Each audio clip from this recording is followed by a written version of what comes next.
Hi, I'm Dave Aikens with Savvy Optics Corp. We just finished building this SIF4 and we're about to box it up, and it's going to go off and get installed in the field. Unlike typically, this one's actually going to be installed by our associates in the field rather than myself. So I thought I'd make a little video to just kind of show you some of the things that come with the system that might be helpful when you're doing an install. So this is the desktop as it ships. You have the Savvy Inspector software, of course. But in addition to that, we have the Savvy Inspector User's Guide, which comes on the system. It's in a PDF, so it can be read by Adobe Reader, which is also installed on the system, as you can see. And it has the entire manual here.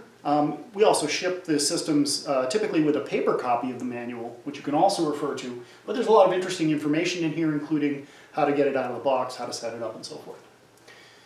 We also ship the systems with this presentation, Understanding Scratch and Dig, the Scratch and Dig Revolution. So this is a presentation that I usually give to the customer when we're doing training, just to kind of walk them through how surface imperfections work, why you control them, what the standards are that are used to control scratch and digs, and all of the different products that are associated with addressing the scratch and dig market. So those two files come standard on the system. In addition, there are three Excel files. These Excel files won't open because we don't ship the systems with Microsoft Office. But once you've loaded Microsoft Office, you'll have access to these files. One's a scratch map, which we just use to keep track of a system's performance over time. And the others are the Savvy accumulator spreadsheets that help you figure out whether or not a part would pass or fail for accumulation.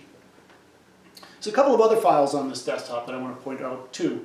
There's this shortcut to a folder which has all of the step files that are needed in order to design your own part adapters. So it includes a picture of what the cage looks like, including the top plate, but it also has the actual step files as well. So those are all in that folder.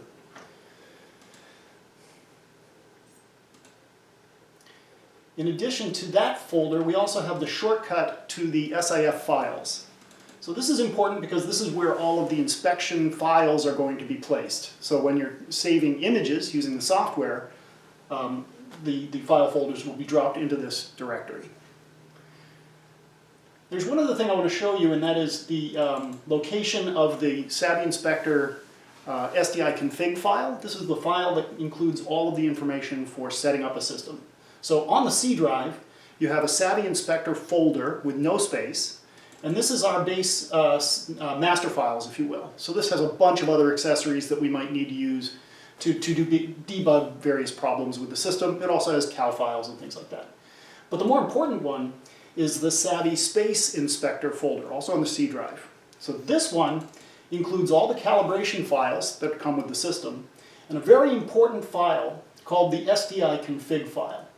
SDI config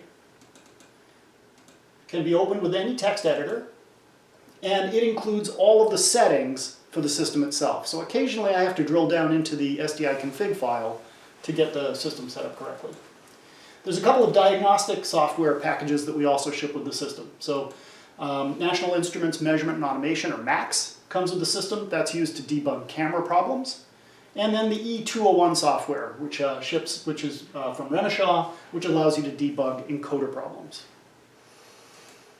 Typically, after I've finished an install, I'll go ahead and throw away these shortcuts, but the software is still on the system, of course. That's pretty much it. That's what we ship the systems with, and hopefully this will be a helpful guide to our colleagues in the field who need to start installing systems. Thanks.